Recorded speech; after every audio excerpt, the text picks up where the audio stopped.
नमस्कार। आर्यावर्त की कहानियां में आपका स्वागत है। हम पढ़ रहे हैं श्रीमद् भगवद गीता का 6वां अध्याय आत्म संयम योग, जिसमें भगवान कृष्ण सीधे उन साधनों की शिक्षा दे रहे हैं जो परमात्मा की ओर ले जाते हैं। भगवान श्री कृष्ण ने बताया ध्यान कैसे किया जाए, कहाँ किया जाए। अब श्लोक क्रमांक 15 से। युञ्जन्नेवं सदात्मानं योगी नियतमानसः शांति निर्वाण परमा मत्संस्थामधिगच्छति। इस प्रकार योगी सदा अपने आप को योग में नियुक्त करता हुआ मन को नियंत्रण में रखकर स्थिर चित्त से आंतरिक ध्यान के द्वारा परब्रह्म के स्वरूप का स्मरण करते रहने से योगी को मुझ में प्रतिष्ठा वाली निर्वाण रूप परम शांति प्राप्त हो जाती है। यहाँ यह आवश्यक नहीं कि रात दिन चित्त स्थिर करने हेतु एक स्थान में बैठे हुए अभ्यास ही करता रहे। अपने सांसारिक कर्म करते हुए भी अपने अंतःकरण में उस स्वरूप का मन से ध्यान करता रहे। नात्य श्रतस्तु योगो अस्ति न चैकांत मनश्रतः न चाति स्वप्नशीलस्य जाग्रतो नैव चार्जुन।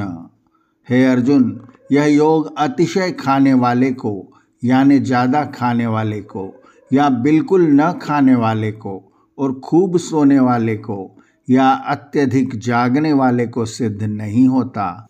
युक्ताहार विहारस्य युक्त चेष्टस्य कर्मसु युक्त स्वप्नावबोधस्य योगो भवति दुःखा।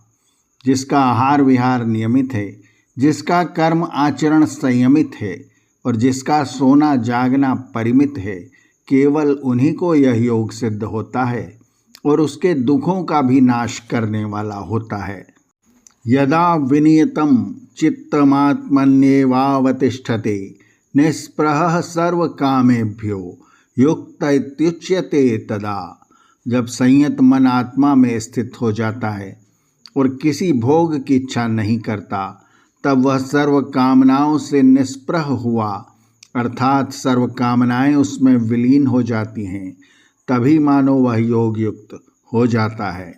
यथा दीपो निवातस्थो नयंगते सोपमा स्मृता योगिनो यत् चित्तस्य युञ्जन्तो योगमात्मनः।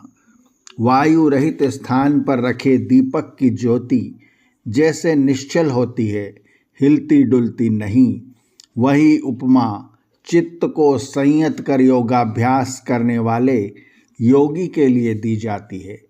यत्रो परमते चित्तम निरुद्धम योग सेवया यत्र चैवात्मनात्मानं पश्यनात्मनि तुष्यति। योगानुष्ठान से जिस स्थिति में निरुद्ध हुआ चित्त शांति को प्राप्त हो जाता है और जब आत्मा से आत्मा को देखते हुए आत्मा में संतुष्ट होकर रहता है, तब साधक योग युक्त कहा जाता है। सुखमात्यंतिकम यत् बुद्धि ग्राह्यमतीन्द्रियम वेत्ति यत्र न चैवायम स्थितश्चलति तत्वतः यम लब्ध्वा चापरम लाभम मन्यते नाधिकम ततः यस्मिन् स्थितो न दुःखेन गुरुणापि विचाल्यते तम विद्याद दुःख संयोग वियोगम योग संजितम स निश्चयेन योक्तव्यो योगो अनिर्वण्य चेतसा।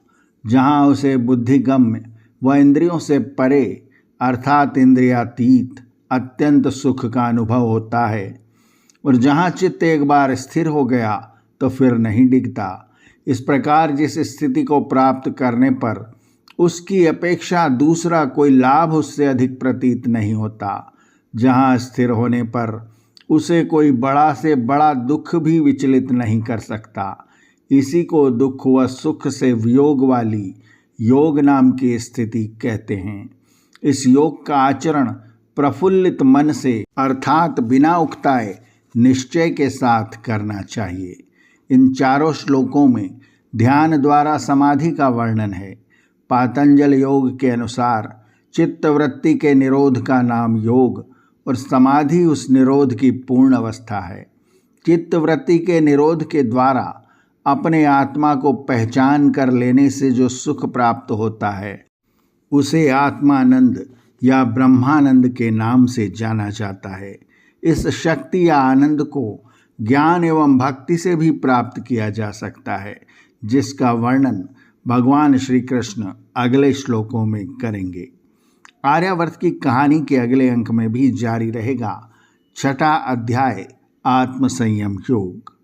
आर्यावर्त की कहानियाँ चैनल को सब्सक्राइब करें और बेल आइकन के बटन को दबाएं, ताकि हम जब नया वीडियो लेकर आएं तो उसकी सूचना आपको तुरंत मिल जाए। धन्यवाद। नमस्ते।